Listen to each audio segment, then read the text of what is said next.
Hey guys, have you ever at the beginning of the year asked God for a word or an associated scripture as sort of an advance word of what may happen that year? I've been doing that for 6 years. I'm going to kind of talk about what it's been like and what's happened. You got to check it out. Welcome to the Kindling Fire. My name is Troy Mangum. God is preaching a sermon to the world through people's lives.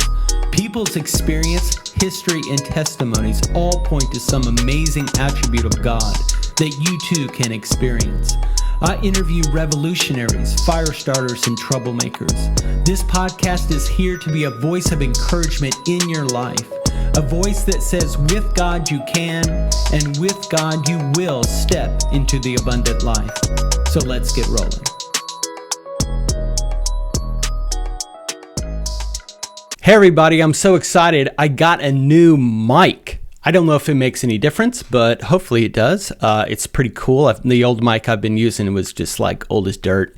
And so I'm pretty stoked. Today, I'm just going to be kind of sharing something that has been something I've implemented in my life for the last 6 years, and that's asking God for a word as you go into the year. I started actually praying this in the sort of December timeframe, and then the Lord has been faithful in the last 6 years that every December, early January, He gives me a word for the year, and He usually gives me an associated scripture. So what's so cool about this show is, first off, I was introduced to the concept through John Eldredge, and actually on his podcast, and they would talk about this practice they would do. So I started implementing it in my own life, and one of the things they didn't do on their show is kind of tell you what happened. Well, this show is basically going to be what has happened across the last 6 years. God has told me something at the beginning of the year, and then what happened at the end of the year. And so I'm going to be able to give you examples of what God has done in my life when He does this. So hopefully we'll encourage you to start to use this practice. You may have heard of you may have heard of the book like One Word or something like that. And, it was a little popular a couple of years ago, but I just keep doing it, and it's been such a blessing. And it's really exciting because it's a bit of a like mystery walking into the year, like, oh God, ahead of time what's going to happen this year. It's sort of like this. If the Lord were to say to you, red car, then like the whole year I'm like looking at red cars and being like, like I'm starting to notice red cars everywhere. And it's sort of like that. Like when God gives me a word, it just kind of heightens my awareness to maybe something He may be wanting to say to me that year to prepare me. The other thing that He's been so faithful in, and I can't say this is what God will do for you, but He's done it for me, is that most often He confirms, He speaks a word to me and then He confirms it 2 times. So essentially it's 3 times He speaks to me something. And I think there's some biblical significance to that, like completeness, or I don't even know. You can message me on Instagram if you know the answer to that. But it's been fairly consistent. And so I'm going to talk to you about these words. So let's go ahead and jump in. So we're going to start in 2016. And so I probably started that practice then, or at least I started documenting like what did I get and what happened. So the word that I got that year was goodness. And He gave me a scripture. Actually, I'm going to need my glasses. He gave me a scripture and He said, how great is the goodness stored up for those who fear you. Psalm 32:19. So at the time, there was no kindling fire. There was really nothing. And I had a lot of desire to write revelations and things that God was teaching me, but I had really nowhere to do it. I didn't preach. I didn't speak. I didn't do anything. It just was bubbling inside of me. And so I got the inspiration to start something called TroyandKathy.com, which is my wife, is Kathy. And on there, I would just blog things that I would be kind of inspired by. And it was really the beginning of me being able to be sort of public with some of my thoughts. And it was awesome. And so at 2016, that's what happened. And what I love about the verse, and it was like one of my favorite verses, is how great is the goodness stored up for those who fear you. If we fear the Lord, the goodness that He has for us is just so great. How great is the goodness God has for us? And so I never knew that, fast forward all these years later, I'm doing what I do now, and I'm in it. I love it. And so that's, to me, a sign of God's goodness. So the next year was 2017, and God gave me the word appointed time. And the verse he used was Habakkuk 2:3, which was the revelation awaits for an appointed time. It will certainly come. Now, the thing that was so cool about that verse is many years prior, there was an African lady that had attended our church, and she kind of pulled me and my wife aside and gave me this specific verse in Habakkuk. And it was basically an encouragement, like the Lord knows you, and he knows your heart's desire and kind of the calling on your lives, but it waits for the appointed time. And so I've always had this sense from the Lord that there would be a time when I would be, and my family would be kind of released kind of by the Lord to do even more ministry. Well, what was so powerful about that is a couple things. So that year, the Kindling fire started. So that's number one. The appointed time to have a voice, if you will, that is reaching like well over 50 nations at this point. God released that calling in me to do it and inspired me that year. And that kind of trumped the TroyandKathy.com, and I kind of went with the Kindling Fire and kind of poured all my energies into that. But then there would be another time post after 2017 in which we would be launching into even something else. So that was 2018. So going into 2018, we had been talking as a couple about going into missions. And it was a very serious decision, so we were talking about it for quite a while, actually all of 2017, and it really wasn't the time. That was not the year that God called us to do that. But in 2018, the word that he gave me was go. And it was sort of like he was saying, it's go time. This year, you're going. And at the beginning of the year, we didn't know we were going to be missionaries. We were just kind of talking, and it wasn't like we were actually going to quit our job and leave everything. But the Lord said, go. And I remember Googling the word, and one of the very first Google results that came back was Keith Green's last sermon. And it was basically Jesus commands us to go, and it was a call to missions. And I'd known about this sermon for many years. Keith Green was a kind of a prophetic worship musician in the late 70s and early 80s that God used powerfully with Youth with a Mission, actually. And so Jesus commands us to go actually came from his inspiration that he had from Loren Cunningham, who founded Youth with a Mission. And so that was like one of the confirmations God gave me. And then he also gave me a verse, which is Mark 16:15, which is go into all the world and preach the gospel. And so it was pretty clear that the Lord was saying, it's go time and you need to commit and go. And that's what we ended up doing. So that was the year we left everything and became missionaries at age 50, which was just nuts, but awesome. And so the next year, at the beginning of the year in 2019, my wife and family and I were in Cebu, Philippines, and it was in one of the middle islands, and we were sick. Pretty much the entire team had gotten an amoeba, and so we all had dysentery. We all had like intense stomach cramping, and the place we were staying was pretty kind of run down, and we were living in like a room that was probably no bigger than, it was smaller than a hotel room, like literally. It was a bathroom and enough space for a double bed and a bunk bed, and that was it. And there was like a little bit of space for like a wardrobe, and that was all. Like, I mean, it was probably, it's like closet size, and my whole family was living together in that place, and it wasn't, things were not going great. We were doing a lot of ministry. We were ministering to a lot of poor kids in the slums, and it was just tough. I didn't know how to describe it. It was just a tough time. It wasn't like we were just loving life, and so I was there, kind of running out of money, sick. And I asked the Lord, I said, what's the word for the year? And he said, abundance. And it was the most contrasting word to where I was. And I remember where I was. I was sitting in this little gazebo. Flies, mosquitoes were eating me alive.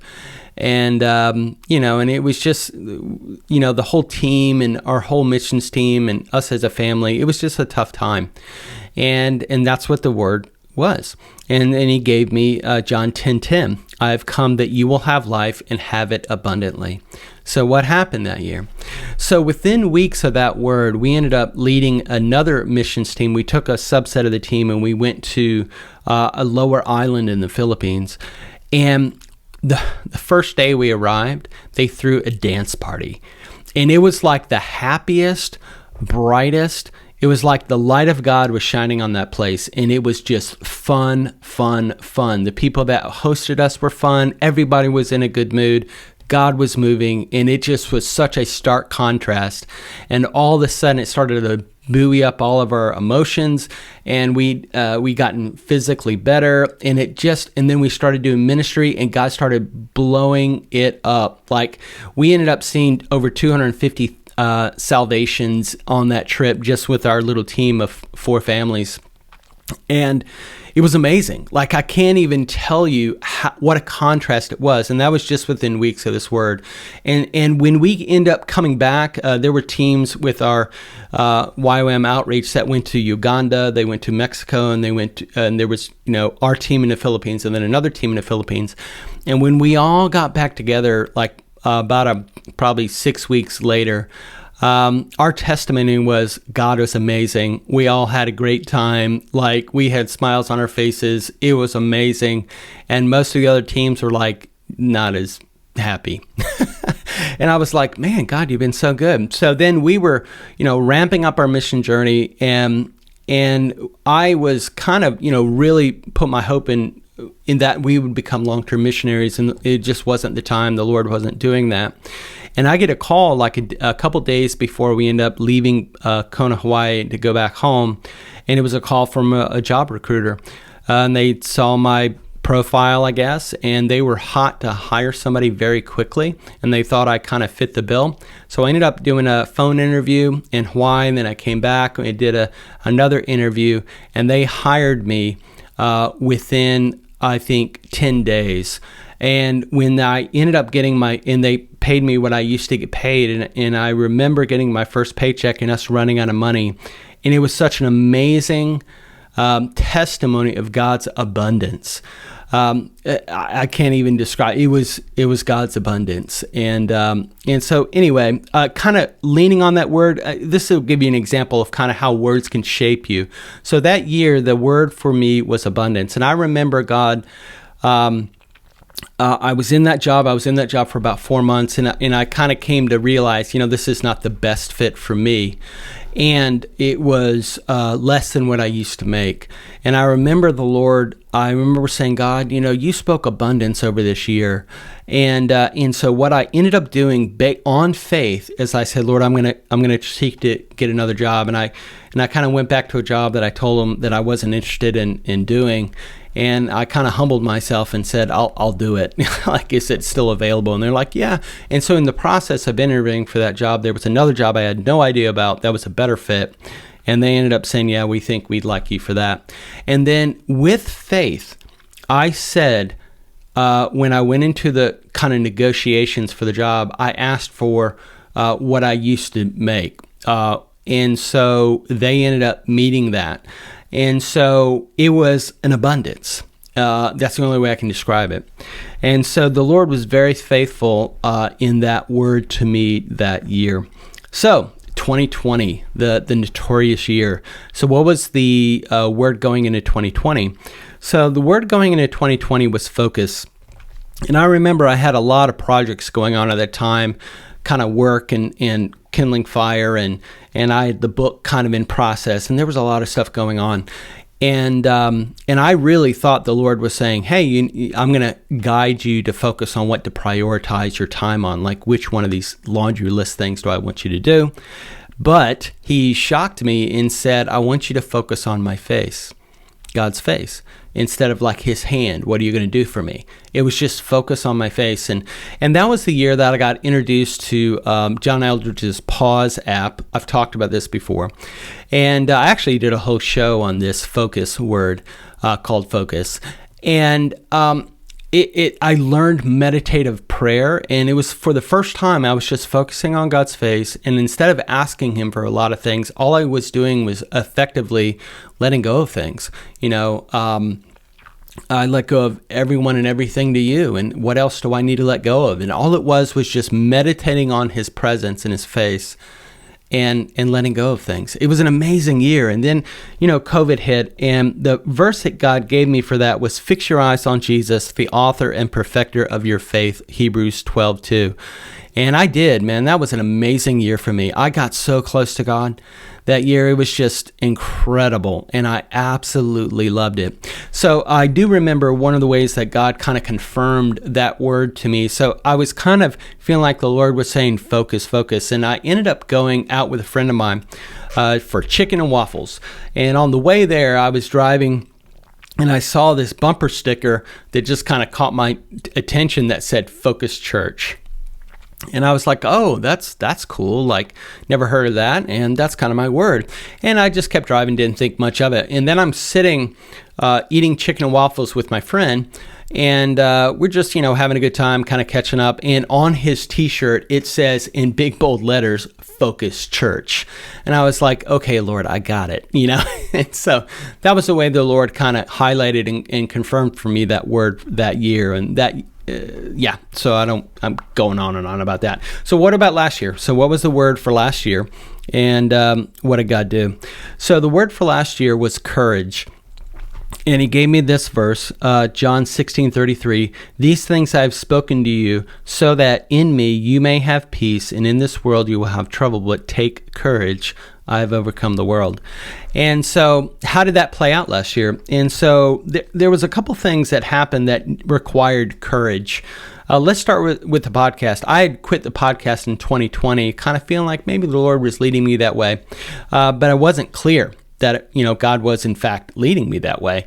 And so I had to have courage to kind of come back to you guys and say, guys, I think I maybe got it wrong, and relaunch the podcast. Another thing that took courage was to go public with my story in my book, Fatherhood Faceplants.